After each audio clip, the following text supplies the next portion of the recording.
What's going on, people? It's your boy Travis, Horror Movies Uncut, Submissions and Slashers, episode number 61. We are here. You may have noticed if you're watching on YouTube that the background's a little different. Got a nice little Buccaneer flag behind me. Where the hell am I? This is not the home office. I am down at one of my athletes' house in Tampa. What's up, people? Even though I'm out here living my best birthday life does not mean I'm not going to drop an episode for you guys of the Submissions Slashers podcast. First and foremost, let me make sure you guys know where to tune in. If you're on YouTube, Spotify, just search Submissions and Slashers. Make sure you hit that like, comment, subscribe button so that you can let us know that you're following, interact with us. Also at HMUNCUT. That is where you find us on all the social media platforms. If you add the .com behind that, that is the home of the illustrious family known as Horror Movies Uncut.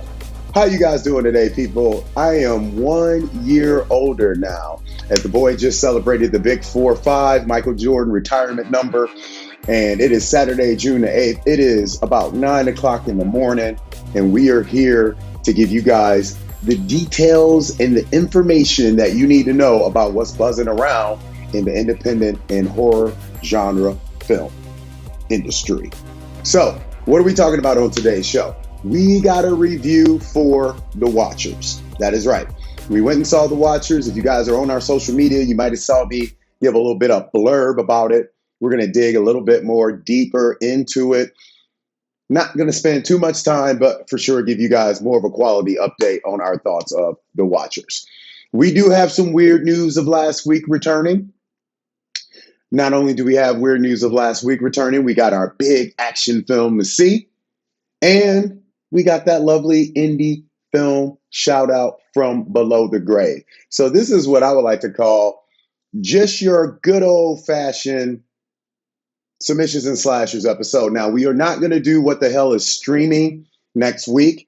And the main reason why we're not doing that is because we are going to be talking to some festival people within the next couple days. We're going to be doing a lot of covering of the Chattanooga Film Festival, the Hysteria Film Festival, which is also going on in my backyard back in St. Louis. So with all of that going on, we're going to kind of pump the brakes on the streaming stuff for the next couple weeks, because we want to make sure we're giving some love to get y'all ass outside of the house.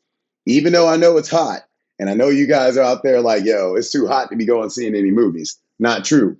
It is festival season right now, folks. And we want to make sure you guys know about these, because the craziest thing about festival season is I always sit around and I see people talking about a film that they want to see or a film that they heard about, but they don't know to check with their local theaters or their local websites to find out if there's actually a film festival playing anywhere close. So I think it's up to your best interest. If there is films that you like, go on IMDb, Letterboxd, make sure you're tagging these films.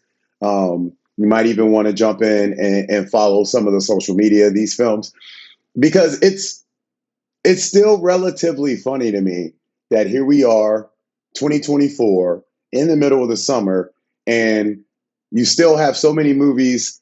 Like, you think about a film that we were covering last time, In a Violent Nature, creating a big buzz, but then all of a sudden you have all these people like, not really a big fan, and where the hell did this movie come from? And it's like, people, I know we are in our own bubbles, but I'm not about to go on one of them rants. Be aware, there's a lot of great film festivals that go on in the summer, and if you live in a city like a Chicago, like a Austin, like a LA, New York, I mean, there's always something going on around the block from you. So with that being said, we're going to hop out, come back, give you our thoughts on The Watchers. We're going to keep this rolling, people. Episode number 62 of the Submissions and Slashers podcast. I hope I didn't say 61 at the beginning. I'm known to do stuff like that. Don't you go anywhere. We'll be right back. All right, people, welcome back. Submissions and Slashers, episode 62. We are talking about the new movie, which is based off of the book by A.M. Shine, directed by one Mrs. or Miss Ashana Shyamalan.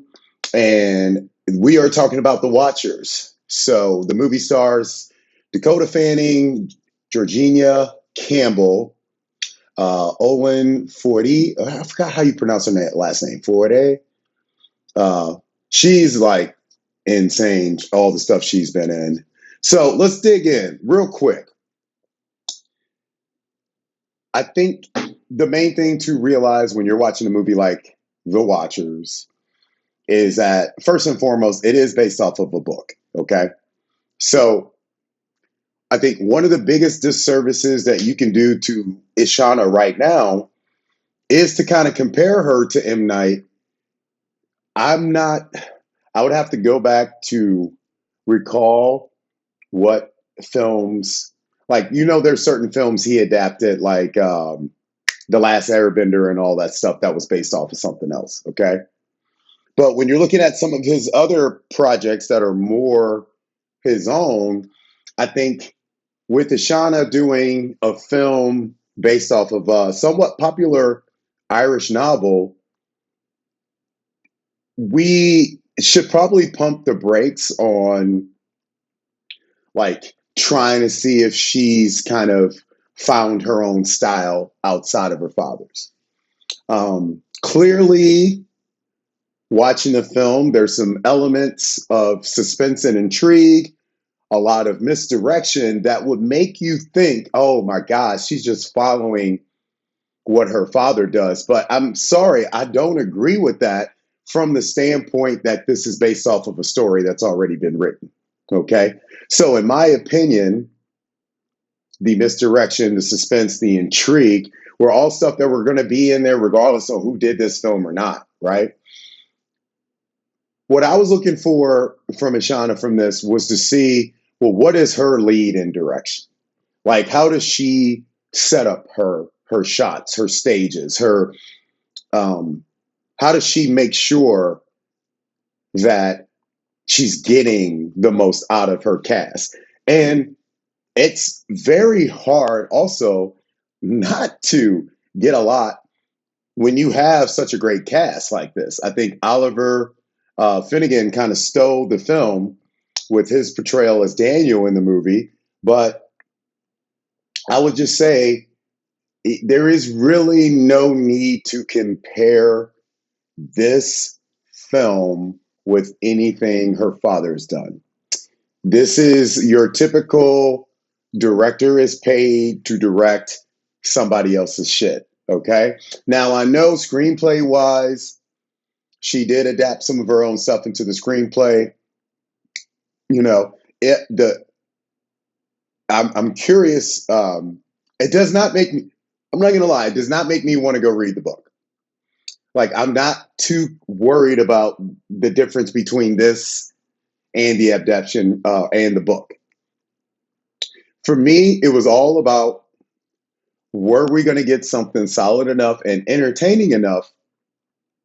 And how will this kind of differ itself or differentiate itself from everything that's out right now? And also, the overall climate of films in general. And for me, like, while I'm not blown away by the movie whatsoever, it really kind of did everything I expected it to. I expected all the performances to be great. Dakota's fantastic. She has been a woman that we've all been watching since a little kid. And I remember, Man on Fire, stuff like that, being like, man, I'm going to be just enthralled by what this young lady's doing as an adult. The one thing that I can say, and this is just from my own little personal acclaim, is I love when some of these younger, especially women, but even the guys, whenever they're cast in films very young age that are, high octane action suspense thrillers.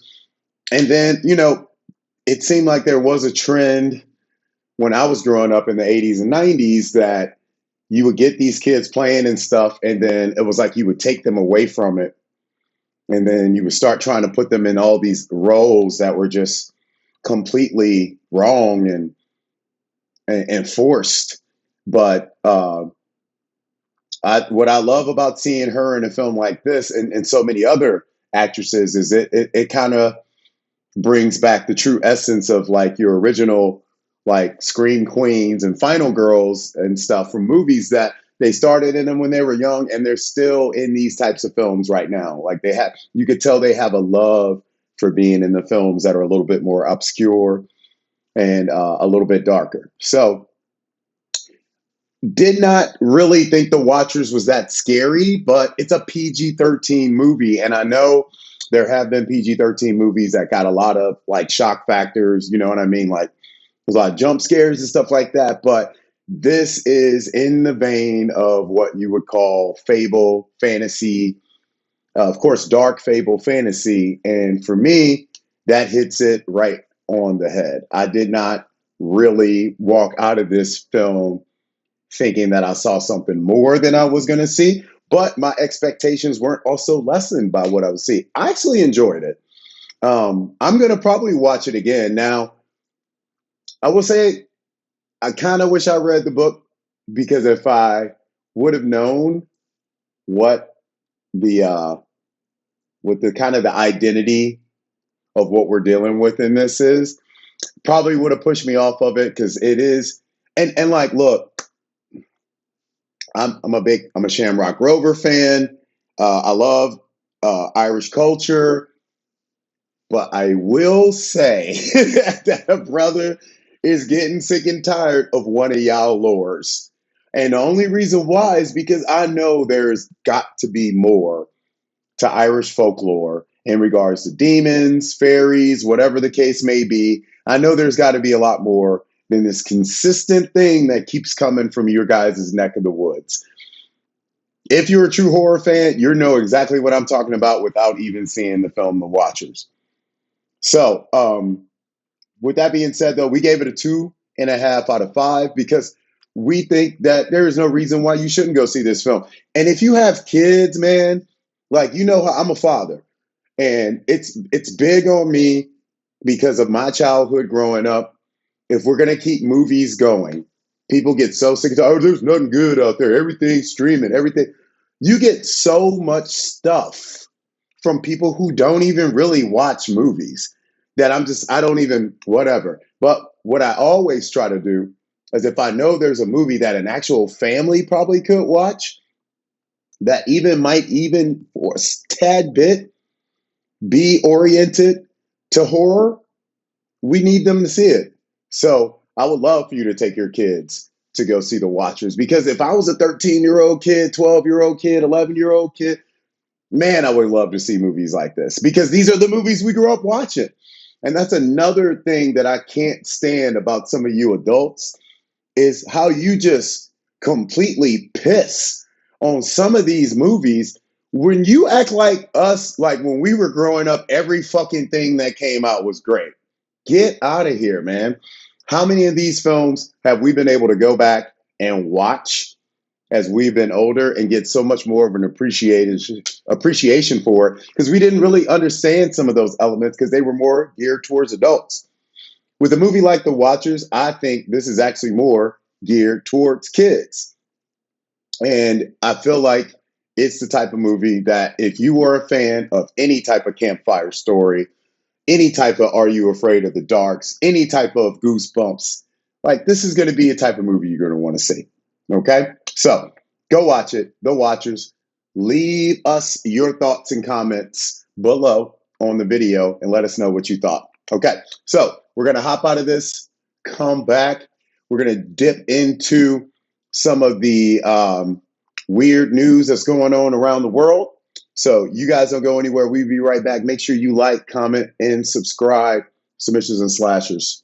Be right back. All right, people, welcome back. Episode number 62, Submissions and Slashers, live from Tampa, Florida. Yo, we need to jump in.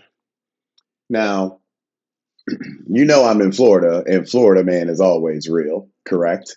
But even though this story is not from Florida, I feel like it's something that's relevant for what we're all dealing with in this delivery world, is what I like to call it, of the Amazons. And, you know, we've had UPS, FedEx, USPS forever, man. But now, you know, we got all these other courier delivery services. Amazon, of course, is big. Then you got all the DoorDashes, food, Instacart services. So we live in this world where people are waiting on shit because people are too fucking lazy to go out and fucking get their own shit anymore. Now, I understand packages and stuff like that, man. But I mean, with some of the shit like Instacarts and stuff, man, go to the store. Now you got somebody you're a caretaker, you're dealing. I get all that stuff. If you actually got a reason, it's keeping you in the house. Even if you got a ragophobia, you know what I mean. I get it, but I don't know. The reason why I'm bringing this up is because we're gonna dig into some weird news from last week. Okay, so we go to Wales, and there's a parcel company called Yodel. I guess that's like a UPS for them.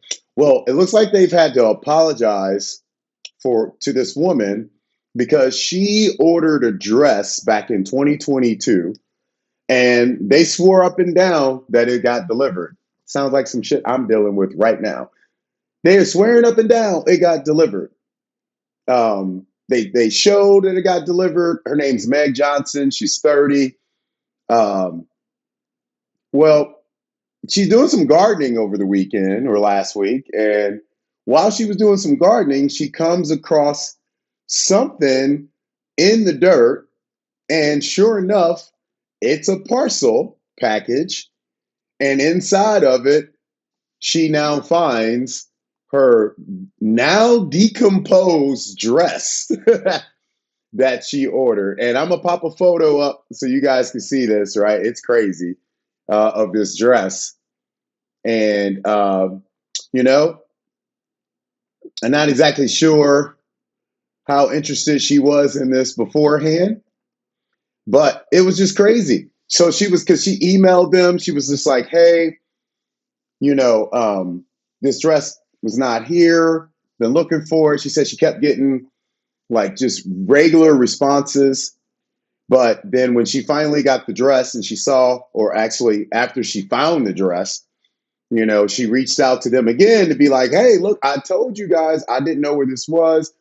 Clearly, this was some neglect on the carrier of why this ended up where it was. Some animals had gotten to it. Like, it's just a complete mess. But luckily, the company came out. They're doing their just, and they've given her an apology. I don't know, like,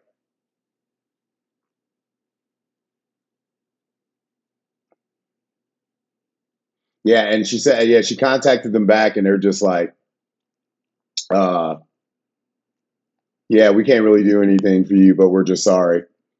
So, man, buy her a new dress. You know what I mean? Come on, Yodel. Y'all got the money, man. Buy this. There's bugs in there. She got all types. So that's just, I mean, you hear about all the horror stories. You hear about all the stuff. Yeah. Yeah. Then the company, yeah, the company came back out. This is the part that I missed because I was like, I know there was something I missed. Then the company came back out and had the nerve to kind of be like, well, we're totally sorry that this has happened, but from now on, like, just please make sure when you're ordering something that you're getting it ordered and delivered to a safe space. Um, and now they've added like the proof of delivery, which is what Amazon had to do here. And I'll be honest with you, man, the proof of the delivery, that shit is necessary. You guys know I'm a gym owner. I own my own business, and I'm only in there, really the early portion of the day, unless there's something specific going on, like one of my guys fighting, and we just have to do some late training. So I've always been happy that Amazon has created that proof of delivery where they show the photo. The only thing that's annoying about that is a lot of the people won't do it. Like, a lot of the delivery people won't do it. And it's just so annoying when you do have a certain group of guys and girls that will do it. And then all of a sudden you're like, well, why the fuck you guys doing it? So it is what it is. It just sucks because this is just another story of somebody else getting screwed when they were just doing what we all do, man. Sitting on the couch, relaxing, chilling, pulling out the phone, see a little cute outfit, cute dress, cute pair of shoes. It should be harmless, but as we find out in this day and age, it is always not. So hopefully there's some resolve for Miss Johnson in the future. Hopefully there's somebody else that the people in Wales, let me know, man. Is there somebody else y'all can use other than Yodel? Because I think y'all need to boycott them for a while in support of Miss Johnson. So Yodel, don't come after me though. You know what I'm saying? I don't need your sponsorship. I'd take your sponsorship though, but I don't need it because I'm not in the UK or Wales, but I'll take your money. But the problem is you might deliver the money to somebody else. All right. So we're going to hop back in. We're going to talk about the big action film to see coming up, which is one I'm very excited about. And we actually posted something on the website about it a few days ago. So don't go anywhere. We'll be right back. Submissions and slashers. You know where to find us. Hit all those buttons. And please send us money. Okay, people, welcome back. Submissions and Slashers, episode number 62. Very excited to talk about the big action thriller that you need to have on your radar, which is a movie with one word, kill.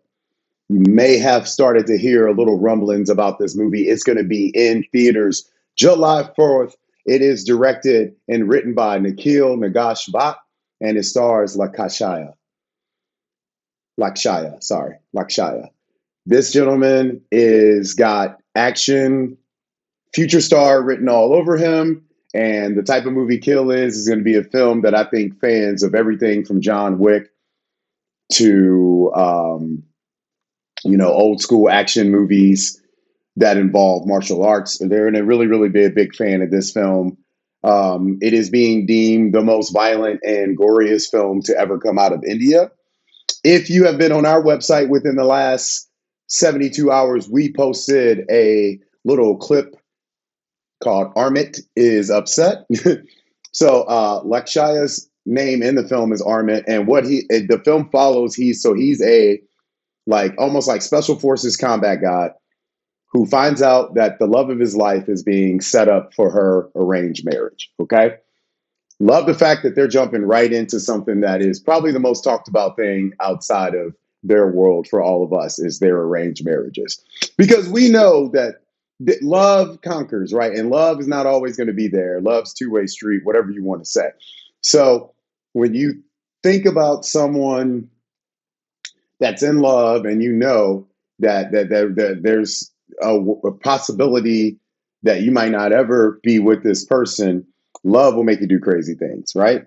So in the film, he boards the train that he knows his beloved is on in an attempt to try to get her, and then possibly they go someplace else because she's in love with him too, okay? Of course, in love, there's usually war somewhere. And unfortunately, a group of thugs decides to come on that train also, because I guess there's some very prominent people on this train, and they're intending to rob and kill these people, not knowing the situation, of course, and not knowing that Armit's love is one of the people that gets caught in the crossfire. And you see that on the trailer, you see that on the clip, so definitely not giving away a spoiler there. But when Amrit starts to do his thing, you get to see that we're really in for a thrill ride here. I got a feeling for American audiences, the little Bullet Train movie that came out with Brad Pitt and stuff not too long ago is going to be very, very similar to that, I think, for them. But for us action fans, we should be looking forward to this. The choreography looks to be pretty good so far. I've only seen about 20 minutes of the film so far, but everything I've watched, I've enjoyed tremendously. It's made a lot of noise at every festival that it's been in, to the point so much where they pulled it out and they're like, hey, we got to get this thing out. So July 4th is the weekend, and this will be in theaters everywhere, man. There's times where you'll get some of these films that are coming from the Middle East that are a little bit more difficult to find.